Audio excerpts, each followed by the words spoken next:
Hey, welcome to Web3 Weekly with your host, Blockstar Technology. Let's go.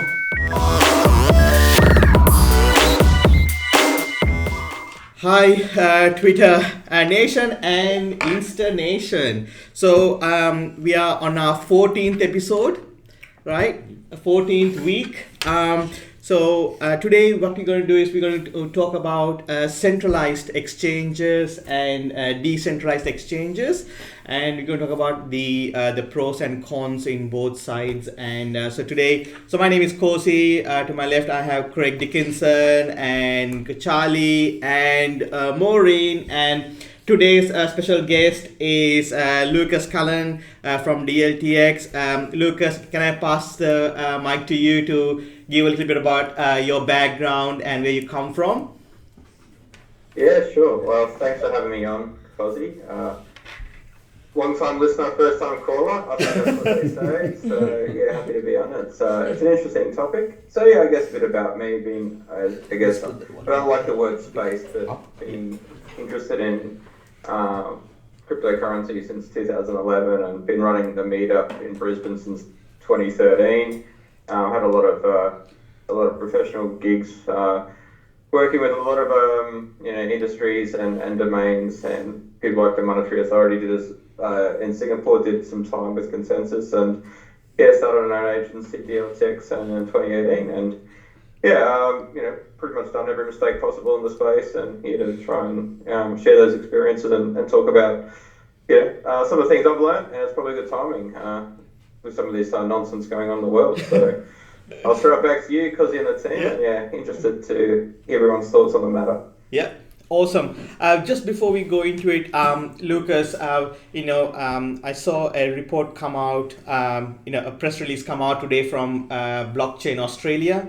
I saw that LinkedIn about they had like a few exchanges on that list as well about proof of reserves and the audits and things like that.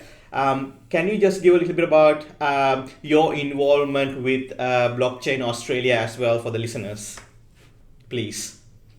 Yeah, I was hoping you'd bring that up. If you weren't, I was going to. So I'll answer the last question first. So a few of us started Bitcoin Australia back in, I think, 2014. Wow. There's just a small people who were running the meetups and kind of just banded together and started it more, perhaps grassroots and education, I think is probably the right words there. I guess the intent was just for education and connecting the circles, and back then everyone was a very small group of individuals, so just trying to start a body that represented the interests of cryptocurrency holders, and like I said, it wasn't crypto, it was Bitcoin only. And there's another, not competing group, but another body, ADCA, Rod and Tucker started that one, and I guess it's fair to say they're a bit more targeting enterprise and government engagements, and that was their I guess way to bring some attention and some regulation to it. So I guess we're all friends. There's different markets, and then I think probably 2017, maybe 2018, they decided to merge, and we actually rebranded to Blockchain Australia prior to that because of Ethereum and other technologies coming into the space. So we merged, and now Blockchain Australia is going great. I was vice president for a few years. I think Adam still was, president now or something, and there's been a few CEOs lately.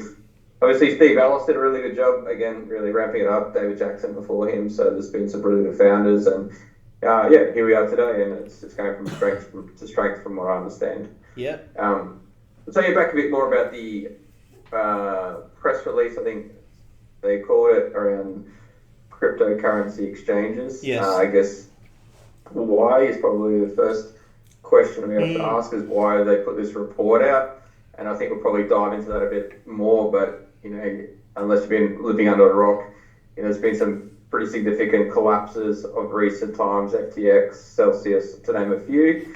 So it's really, I guess, trying to reassure the Australian community that the exchanges are operating in a fair and safe manner. So Blockchain Australia put out a bit of a list of what some of their members are doing. and try, I guess, get a bit more consumer confidence. Yeah, cool. So with all that happening, shall we dig into the centralized exchanges but centralized exchanges and decentralized exchanges? So, Charlie, what is it like? What's the difference between centralized and decentralized? What is that all about?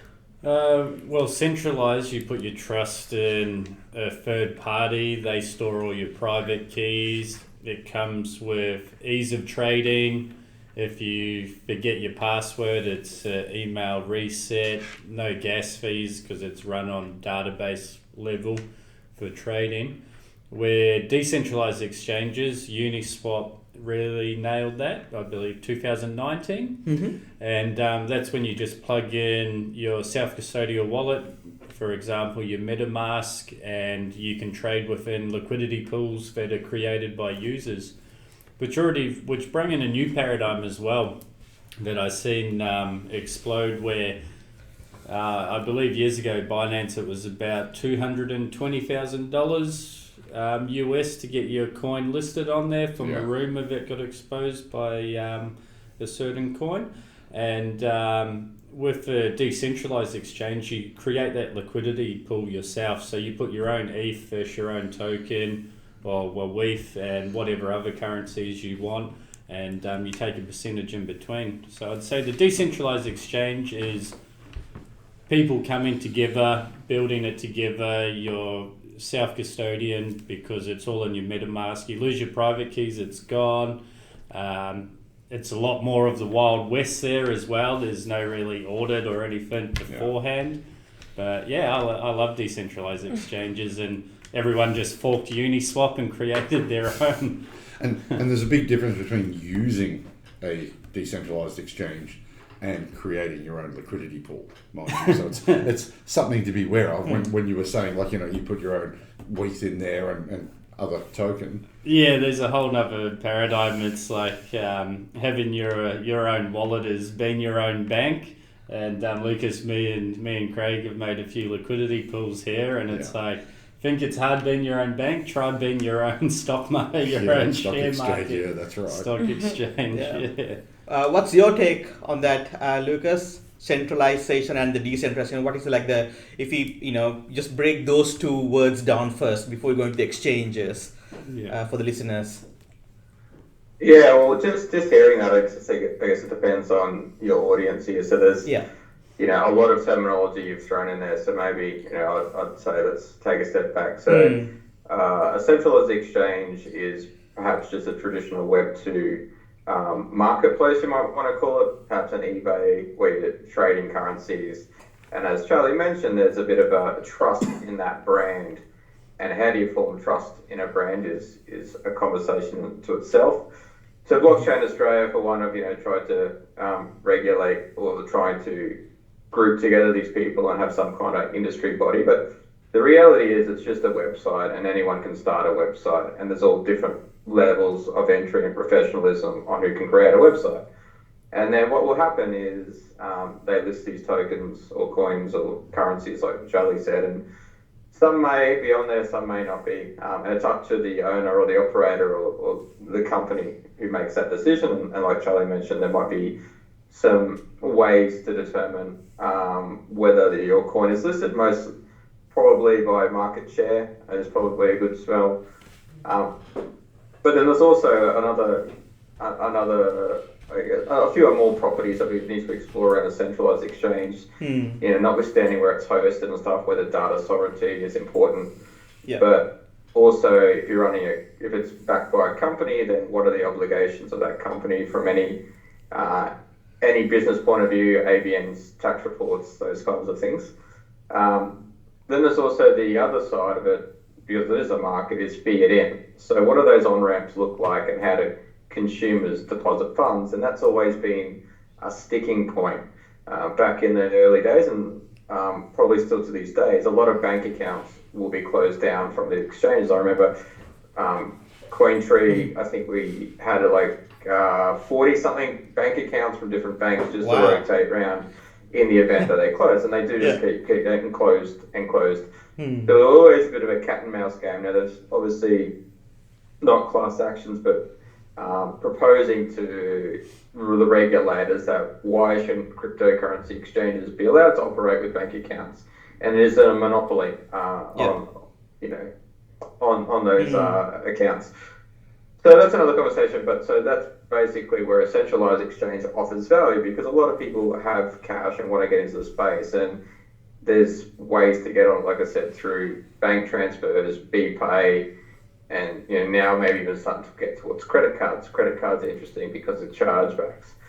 So that's really the market that exchanges are facilitating, and generally because they're Web2, they work well. But as we mentioned, there's a counterparty risk, and by that I mean all it is a number on a screen, and you can't be guaranteed for on a number of things. One, that the company is acting or trading solvent, or two, that you will get your funds when you push the withdrawal button. Now, generally they work well until they don't, and that's where we're seeing now with FTX. So there's no smells or no ways to ensure those exchanges are operating fairly until we see signs that it's not. And there's lots of different ways for signs.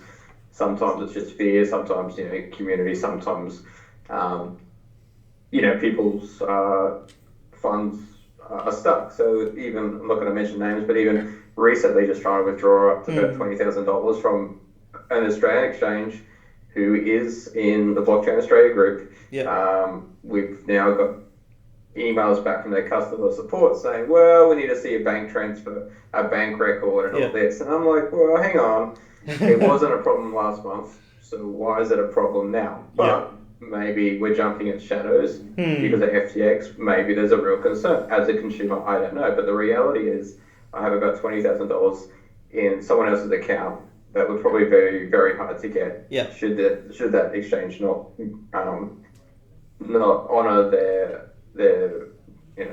word and release those funds, which are back to mine. Now, as the lawyers probably say, property matters. It's going to be interesting. Whose property is it? I don't know.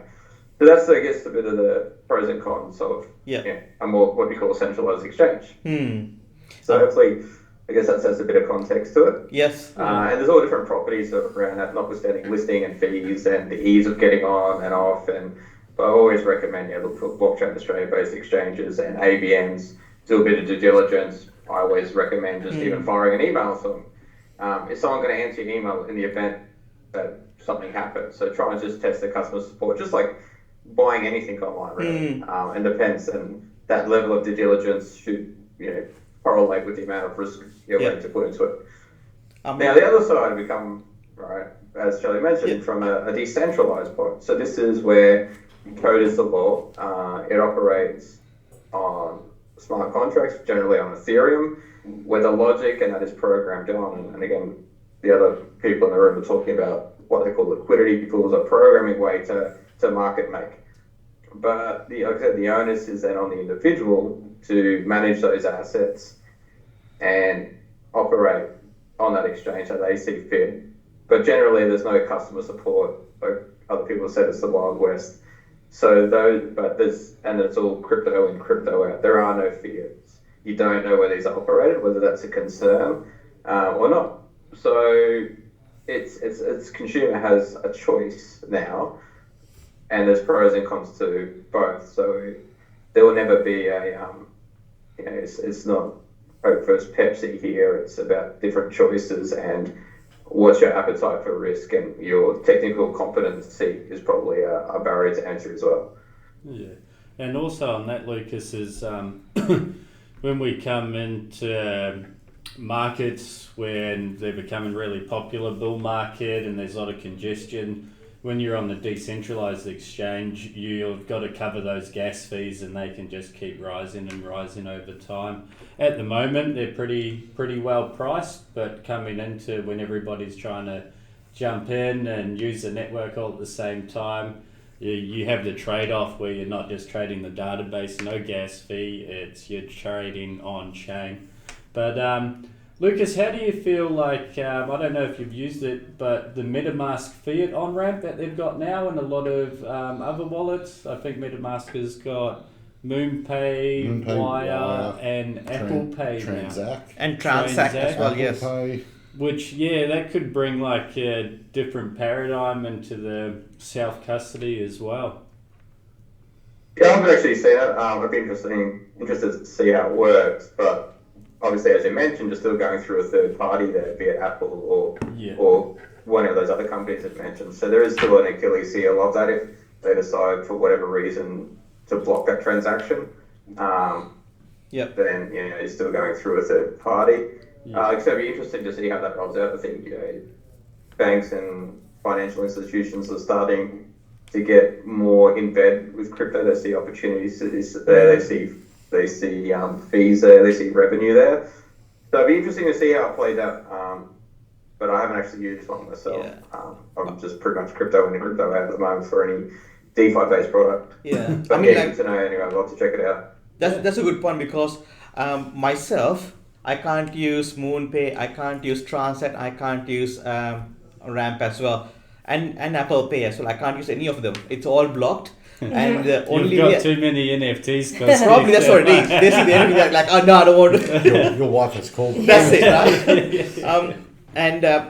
I tried all of them, and they just they have banned it. And then I contacted MoonPay, and the MoonPay guys, I got an email from their support saying, no, this credit card number has been blacklisted, and they would not tell me. They would not tell me why they have blacklisted. I'm like, I've been using it but in our system. Did they blacklist it, or was it a bank that's put a stop on it? No, they said on their side. I spoke to the bank, and the bank said there's no blocks on the card for any MoonPay, because I only managed to use it once and then got blocked. And I used once with Transact and it got blocked. Is it the one time you use it, are you like buying a crazy amount? Like $50. Yeah. Because previously you've used MoonPay. Yes. I went to use MoonPay, wouldn't work. I could use Transact, and you couldn't. Yes. At one point. Yes. And I figured that was That's just right. down to the settling bank, to making their determination as to who they would. It's deal unfair with when they don't even give you the reason. And you have no appeal process. So they've just decided for whatever reason, and then they are the thing that's standing in between whether or not you can access that. And I'd say they're probably overcautious with it being early days of that system being implemented. They don't want to be on the wrong side of anything. But again, I tried it like a couple of weeks ago, and they would not. They say like, oh no, we can't remove it because it's our system. And I'm like, okay, obviously you can't argue with the system. It's coded in stone, is it? Right. It can't be changed. And I guess as much as it's easy to get on, with those, platforms, again, the thing is like there's someone controlling it, and they choose whether we can get involved with the ecosystem or not. I think that's the whole thing about centralized exchanges.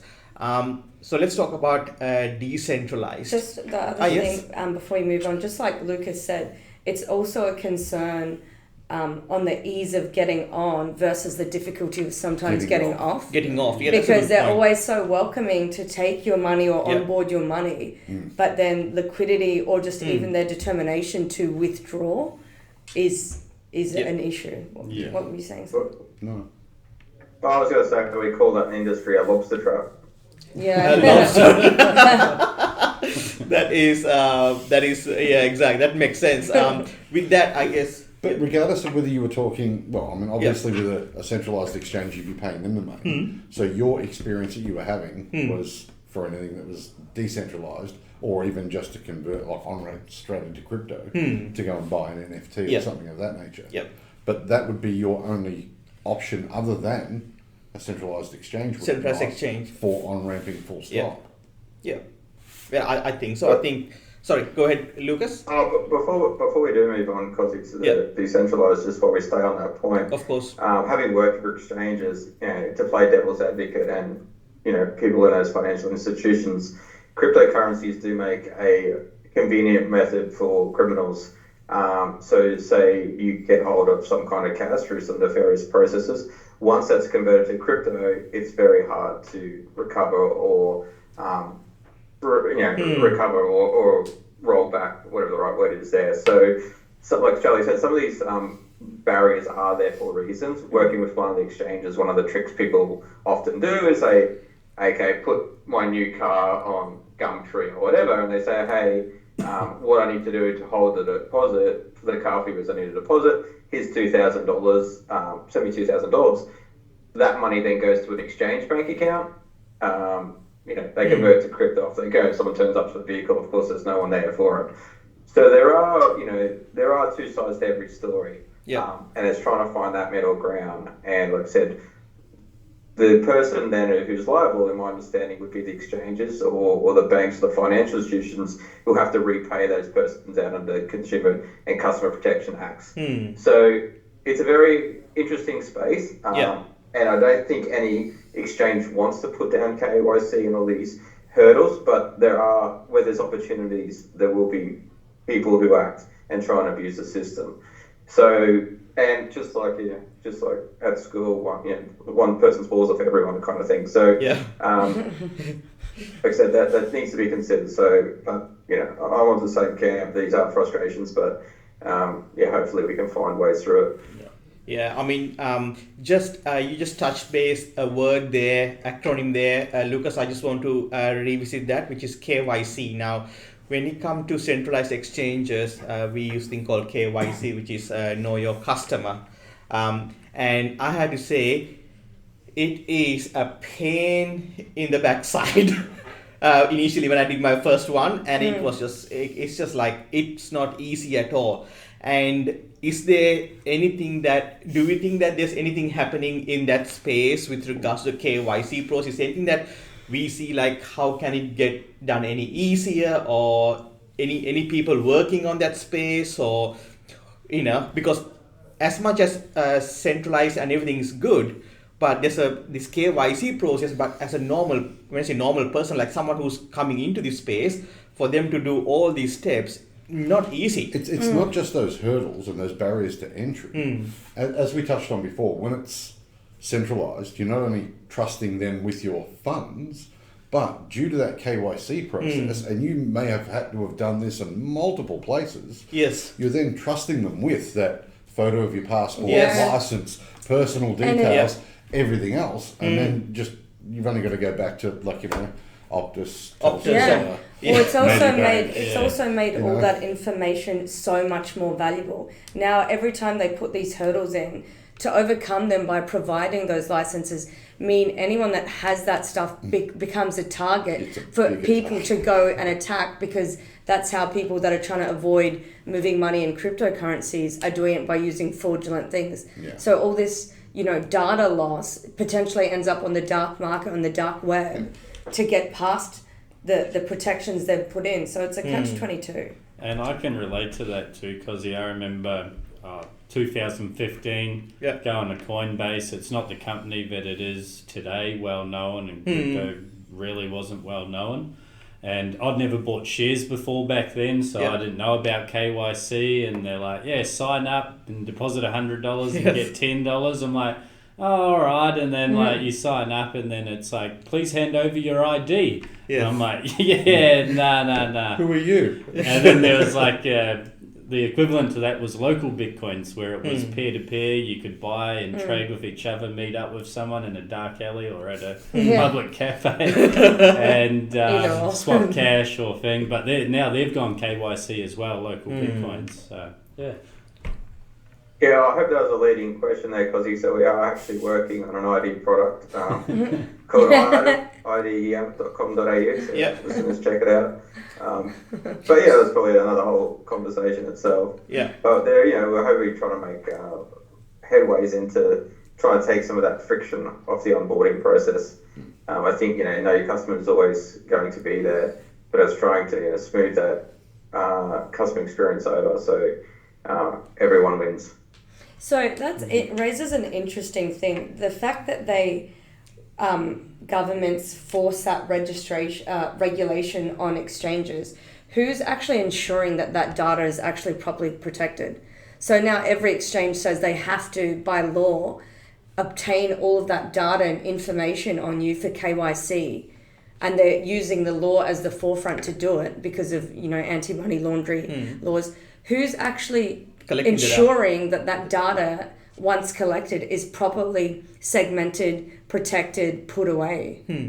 Because that leaves it. You've seen all these exchanges do the wrong thing and do this stuff, but that leaves a backdoor for another way, to end up in the wrong hands if they were to sell that data. There is particular compliance that you have to meet if you were storing credit card data, for example. Yeah. Is there anything equivalent with KYC? Yeah, that's what I'm saying, is like who's actually overlooking where that data is ending up, especially when you've got so many bad actors in the space currently.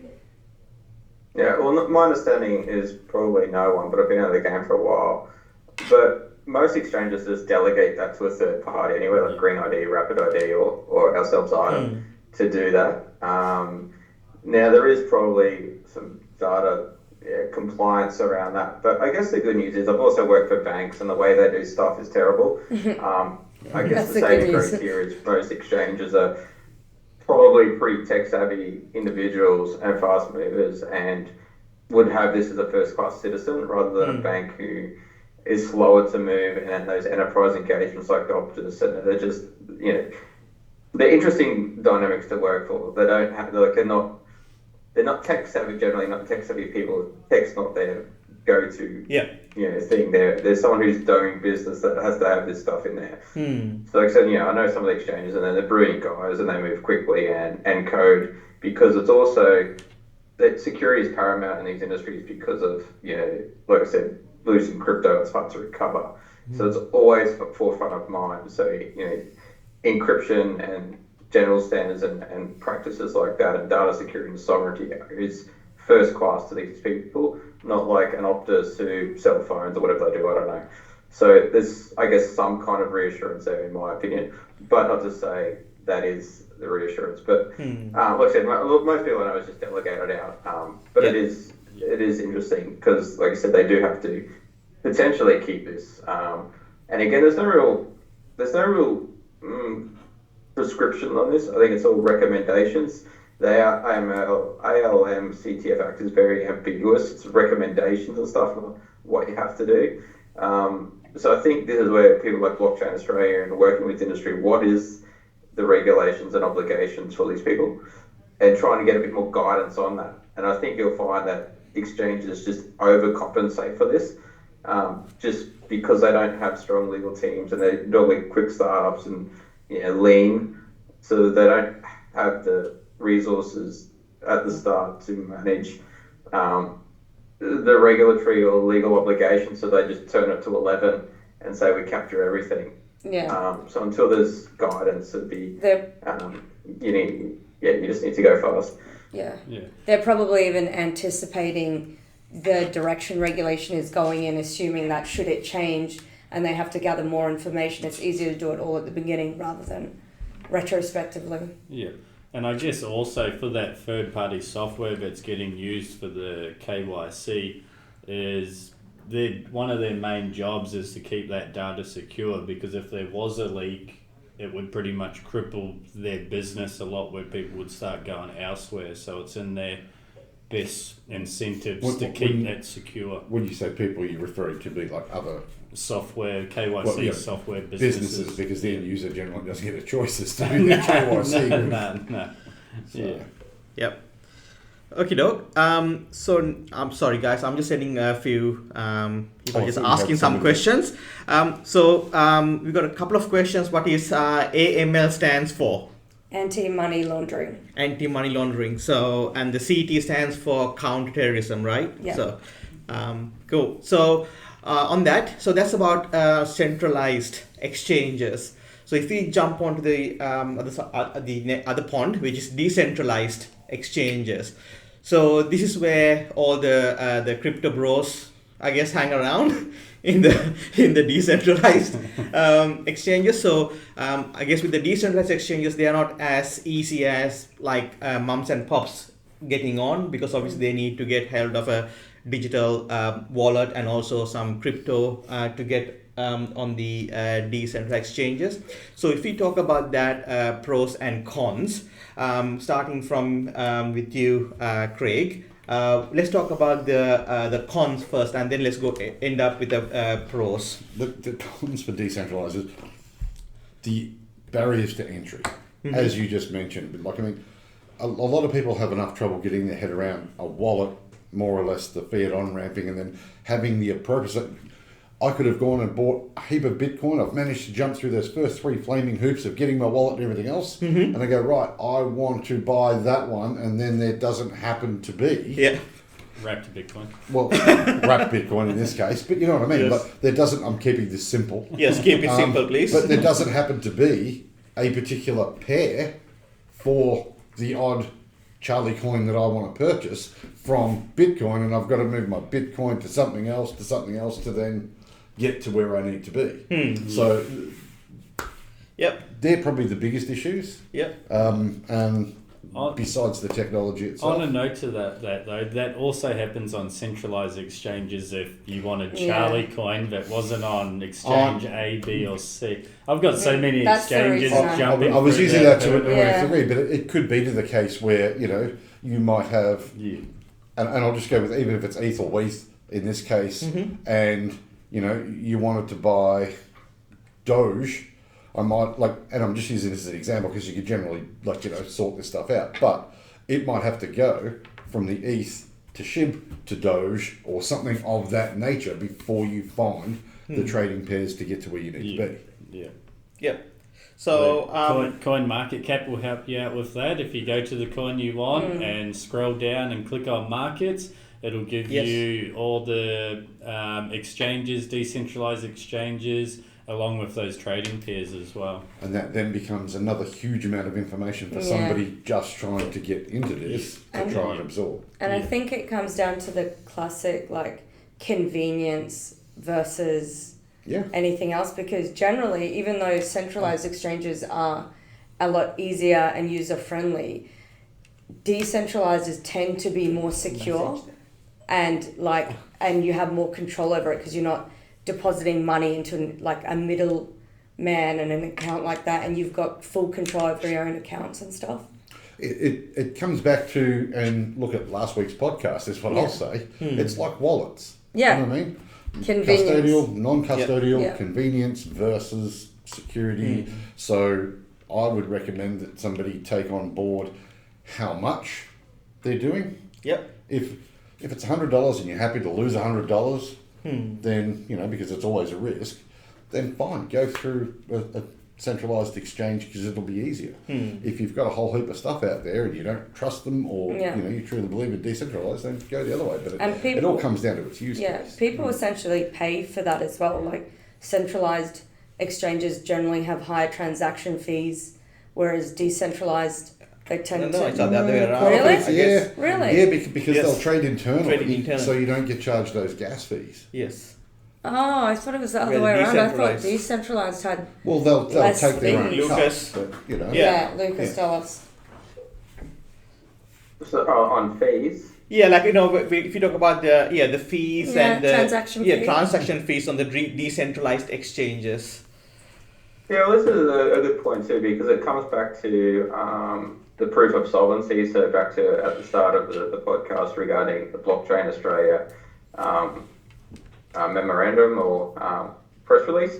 So again, I'll mention CoinTree because I know Shane well, and back in the early days, I recommend his exchange. A lot of still do, but one of the I guess things CoinTree did is that you had a deposit address and it's verifiable on a block explorer. So what by that I mean is your holding address was public. You went to a block explorer or any other third party, you could verify it. So you had a verifiable way on chain of proof of solvency, or proof of at least that your assets aren't being leveraged, and there's a 1-for-1.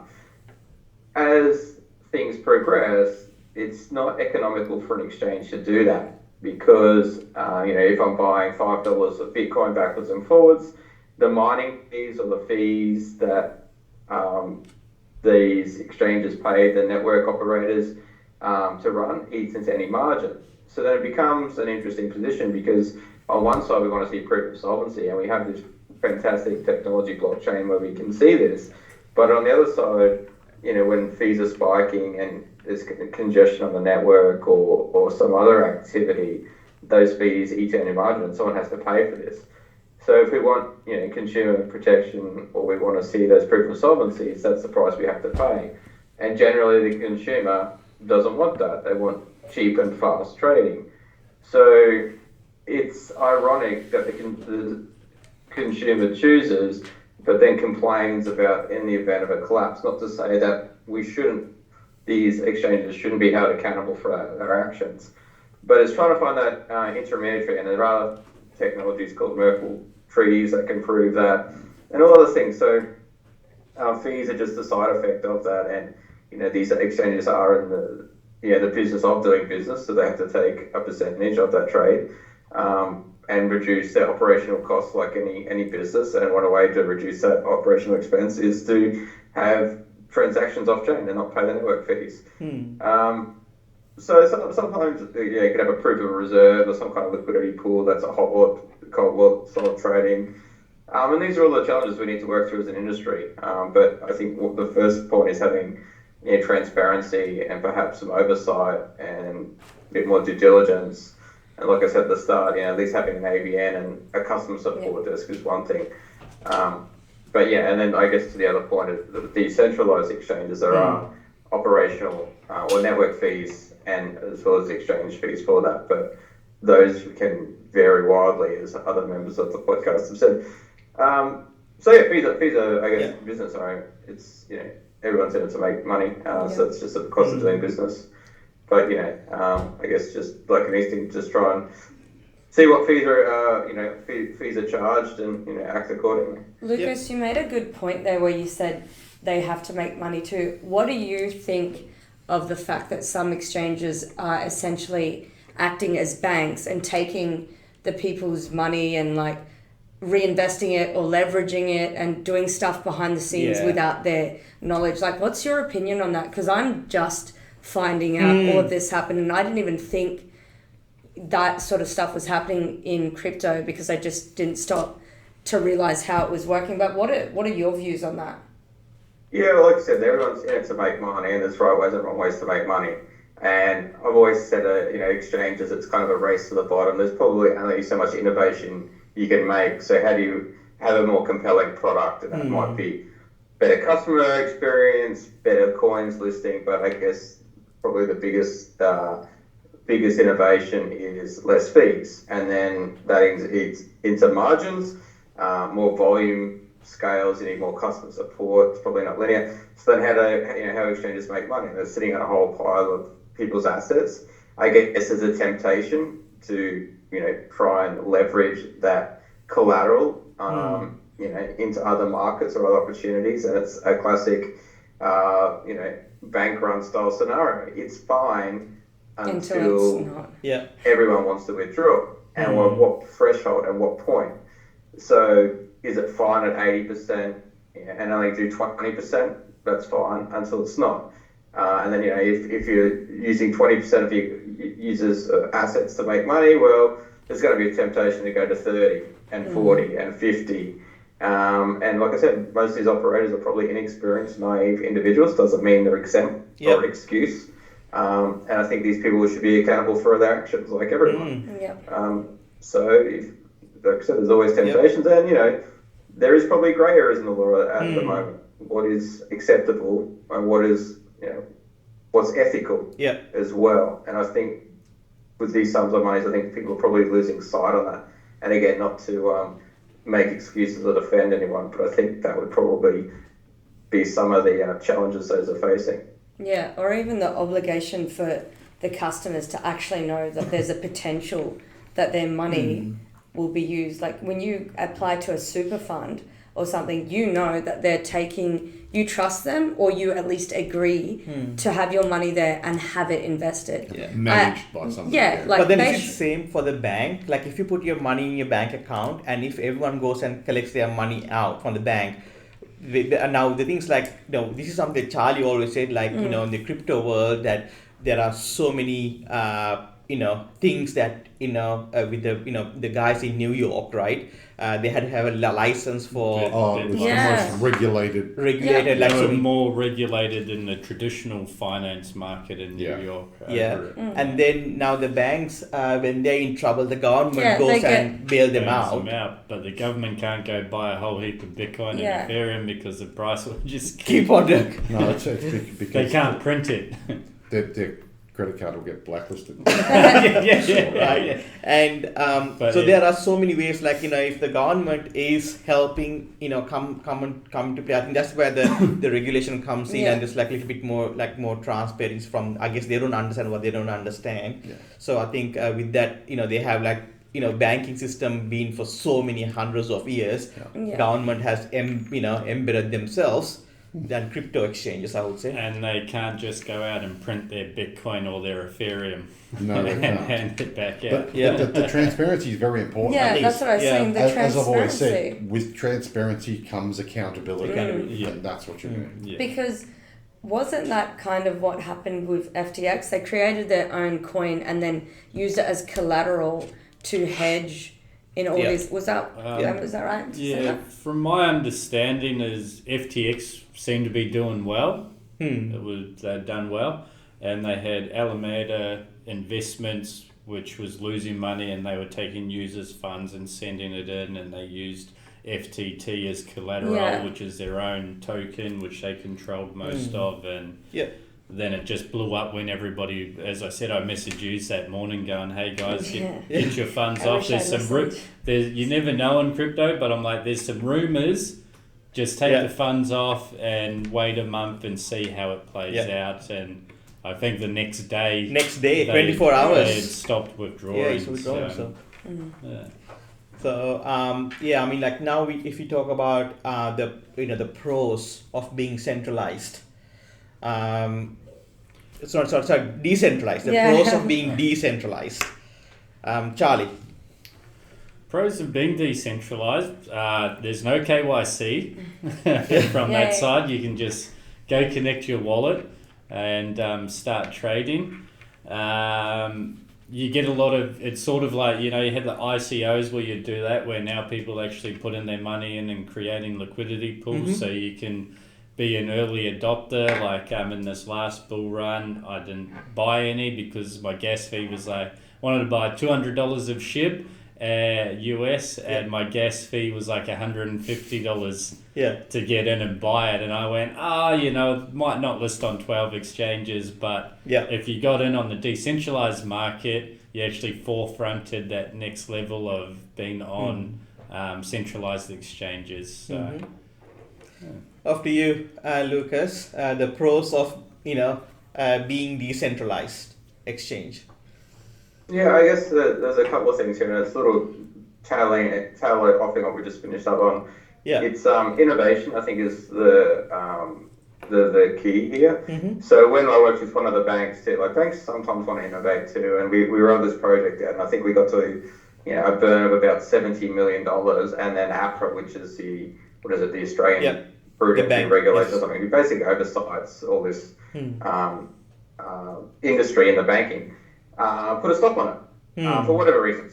So on one side, we want perhaps regulation, consumer protection, banks guarantee deposits of $10,000, but at what cost to the consumer? And generally that is the red tape, bureaucracy, capital requirements to get through legislation and legals. So it really stifles innovation, where back to your point, DeFi, it can be written by anyone. There's rumors of people 12 or whatever, just knocking out products, forking other stuff. So it's a very, very rapid innovation. There is literally no barrier to entry. You could go down to the library with an internet connection and crack open Notepad, and next thing launch a product that has $1 billion of assets under management. I mean, that's the reality. So on one side, like I said, I love the innovation of DeFi, and that's, I think, one of the the good selling points, that there is no real barrier to entry, and we can innovate, explore things, we can Lego block things up, we can try different products, but it can also have ramifications if it gets wrong. And please tell me if I'm wrong here. So in a decentralized exchange, you can see how much liquidity is being locked in the smart contract, Lucas? Yeah, that's correct. Yeah, it's all on chain. So, it is 100% transparent. Yeah. And there's obviously other properties that not only, are you assured that that money is there or the currency is there. You're also assured that the trade will execute within the parameters of the smart contract. So, if I give if my trade is a price at this point, then it'll execute at that point, so to speak. So there is a lot of, I guess, guarantee. It's deterministic if that transaction does get mined. Yeah. Cool. And we're still only in the early stages of proper DeFi that I've seen from, say, 2018 to 2019 and then 2019 to now. And the interesting one I found too was actually when you create the liquidity pool on Uniswap V3, the V3 version, is your liquidity pool actually becomes a SVG NFT. Yes, holding those funds, which I was like, I didn't realise that. That's pretty cool. The entire thing is an NFT. Yeah. Do you own any of those, Cozzy? Oh, not yet. Okay. Sorry guys, keep talking. We got a few questions I want to answer, so just keep talking. You're not ready for the Yeah. So look, with regards to that, on chain. So for example, if I create my own Cozy token, and if I put 100 grand, can I just launch my own token? Yeah. I don't have to get anyone's permissions, anything like that on a decentralized. No permissions. You just got to have the other coin to be able to match up to say that. Say if you have 100,000 Cozy coins and 100,000 USDT, then you'd add in your 100,000 Cozy coins to your 100,000 USDT. Or if it was 100,000 to one Ethereum, you'd match one Ethereum to your 100,000 Cozy coins, and that's. And the volume of each side of that determines the price at which it's sold. Okay, cool. So, given we know that what happened to the developer of Tornado Cash, right? So, would there be now a lot of people, like for example, if you talk about Uniswap, right? They had a few versions, and Uniswap's been, it's not being run by a company, but by a community. And, probably Lucas, you might need to shed some light in this subject a bit. So, are we putting, are those people in any breach of security, of financial, they're not having the licenses or trading without licenses now if a law comes in with regards to Uniswap? Yeah, I think that's probably a question for the lawyers. Isn't it? All right, in that case... I'll take this one. Charlie's happy to take this one. So what you're asking is, Lucas. At the moment, as we said, it's the Wild West, and you can go and do it, and it's crypto to crypto. Yes. There's no fiat here. Yes. So if and when particular regulations come in that would impact that, how can it impact it? And it depends where that company moves to which jurisdiction or which country. In this instance, it wasn't actually a company, was it? It was written into the code, and that's why there's a lot of debate about being, with the decentralized stuff, the code being the law. Because they can, legally they can stop certain things happening from certain ends, like the off-ramping and the interaction with it, or put a law that says you can't, and if you do, it's illegal. But once it's been written in code and it automatically is executing, then that's basically, there's nothing they can do. It's immutable. It's going to execute regardless. So they can only affect the going on and the going off. They can't affect what happens out there. So they would just... And that's not legal advice. Blacklist. They'll probably just blacklist your credit card, right? Yeah, that's it. I'm pretty sure they would, right? And it's quite interesting, actually, with that question, Cozy, is because that's how Binance actually started. There was, as Lucas said, a lot of banks getting shut down and cutting off payments. And there was a lot of exchanges didn't want to list certain coins in case they're securities or for other reasons. So Binance and how they've come today is they actually started with no fiat. They went, we want a place where users it was sort of the Wild West before DeFi, where users can just come to Binance, They can trade on our exchange. There's no fiat, so we've got no tying into this regulation or that regulation. Yep. And then as they grew and they made their money on fees on top, they matched into that to fit those regulations in different companies and expand, which, it was interesting. And now they're the number one exchange in the world. Yeah, it is coming out really fast, right? With what happened with FTX, there are quite a few. I think there's a big difference between. I didn't know this until Charlie, you mentioned. Maybe almost a year ago. Also, the difference between people call them exchanges, but they're really order books, where they've.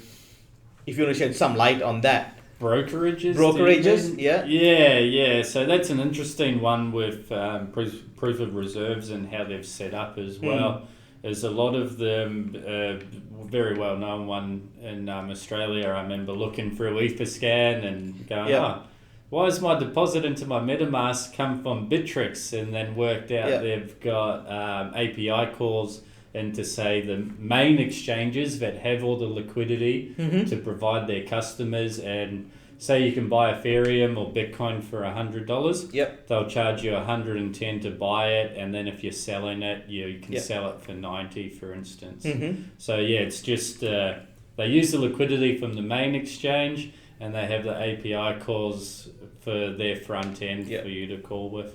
But I'd say Lucas would probably know a lot more about that. No, I think you pretty much summed it up. There's a few liquidity providers that everyone's just a shot funnel on some of the bigger players, but it's just a way to roll out an exchange efficiently. It's just a cost saving point of view. Cool. Alrighty. Awesome. So pretty much the difference between so centralized exchange and decentralized exchange is what I took out of this is centralized exchanges easy to get your money in and start trading and all those things. With the exception of maybe the KYC. Exactly. I think the KYC is getting better and better. We can say that now. I think. And I'll just add to the centralized exchange pros as well is switching between blockchains. Because it's all on a database, I can swap my ETH for Bitcoin, I can swap my Bitcoin for Doge, withdraw it out to whatever wallet I want, and it's under one roof. It's under one roof, and you can swap them around, and it doesn't matter. Where now we've got bridges coming out where you can bridge to other blockchains, but they're still very early I'll talk about that one. This is centralized here. Let's not go there yet. But thank you, Charlie. So with regards to that one, we spoke about getting on exception for KYC is a lot easier and it's easy to trade between different pairs of currencies as well. Whether for AUD, AUDT for other crypto, for USD and all that as well. And you can what got highlighted with the recent event is the number 2 centralized exchange going down. What we realized is that quite a few companies in that ecosystem was relying on FTX as a liquidity provider, and because of that there are a few other domino effect that was, and then people could not get their funds out. Until that FTX didn't happen, everyone thought it's easy to get in and easy to get out, and it's pretty much guaranteed money, right? And then with that come along, there's now more, light was shed on that side. And then we spoke about if it's not your keys, it's not your crypto. Now, and that's the reason why we're talking about the DEXs, which is decentralized exchanges. Even though it's hard to get in, you are guaranteed 1-to-1 liquidity there, so you can take it out. Those unless given the person who created that contract didn't go in and destroy. When you say 1-to-1 liquidity, it's of equal value. It doesn't have to be necessarily the same number. Yeah, exactly. Because if you put Bitcoin for some other currency, it would change. But it's just but not user friendly to get on. Because you need crypto and you have to understand. And Charlie, we got 2.5 minutes to finish off. But you spoke about bridges, but I would say let's use can that be word on another podcast, yeah. about between bridges, because there have been quite a few advancements happens, and then the security as well. And I think I'd like to add into the DEXs is exactly what Lucas said, the innovation, not to stifle that innovation and open source technology. Every 4 years, for instance, this industry just grows massively, like the changes you see happen. It's I see that. I didn't think of that before, but yes, I see why that works. Awesome. Alrighty, so just final closing round. Lucas, is there anything that you want to share about the centralized exchanges, about decentralized exchanges before we finish? Oh, no, I think we've covered it quite a bit. Like I said, just like anything, just be a bit cautious and just look for something like any web commerce. Just try and do a bit of due diligence there, and it's fine to ask questions. It's new, it's exciting. Just keep asking the questions until you understand. I'm learning every day, so don't be embarrassed if you don't know something, and tune into this, like what you guys are doing, and sharing some content material. Feel free to reach out to content owners, and so just keep asking the questions, and it's an exciting space to be. Cool, awesome. Craig? Probably just recap what I said before. Just like wallets, one will be more convenient, the other may not, and it will really depend on your use case. So be aware of it, and if your use case changes or the value of what your story changes, make that decision. Again, like revisit it. Cool. Maureen? Probably just like with anything in life that involves money, practice risk management. So take some risk off the table, because you just really, like they've shown, you just never know something works until it doesn't. Charlie? Wise words. My advice would be waste $20, $10-$20, and just go push some buttons within MetaMask and Uniswap. Pancake Swap's a lot cheaper, and just get your head around it. Just do small amounts. There's no brokerage fee or minimum amount. It's a gas fee, where gas fees are pretty cheap at the moment. I think Uniswap's on Polygon if you've got Matic, but there's Pancake Swap. And just get in and push the buttons, so you educate yourself on it. That's how I do it. But please make sure that you don't use your main wallet if you want to just press the buttons. Right? Because that's an expensive. That's again exactly. So again, very thank you, Charlie. So I would like to again. So from my side, I would say be cautious. Think before you press the buttons, because where Charlie's that's how everyone has their different ways of learning, and as Lucas mentioned, talk to people. There are good people in this space, as well as like everything else. Please talk to people, get involved with the industry. There are meetups as well. With Blockstars, we do monthly meetups. But we our next meetup is happening in February, first week of February. Yes, Charlie? I was going to say Bitcoin Christmas up in Brisbane year. Is that happening, Lucas? Oh, I don't know. Flat out. Maybe not this year, but there's plenty of other events. So go along and That's it. And also we are super excited. So we are flying down to Melbourne tomorrow for the NFT Fest. So we're going to be there for the couple of days. We are flying back on Friday. So super excited for the team at NFT Fest as well. There's some really, really good things down there. And we already start seeing a few people landing in Melbourne as well. And we're seeing all their social media. So it's going to be awesome time down at Melbourne. And what I heard was the temperature is going to be like in the high 20s. So you don't need any jumpers. And which is not right. But anyway, guys, thank you so much for today's podcast. And Lucas, thank you so much for your time, my friend. Thank you, Lucas. Thanks, Lucas. Full day ahead. Pleasure. And Pleasure. cool. Thank you, Twitter Nation and Insta Nation. And we'll see you next week. Bye. See you guys. Bye.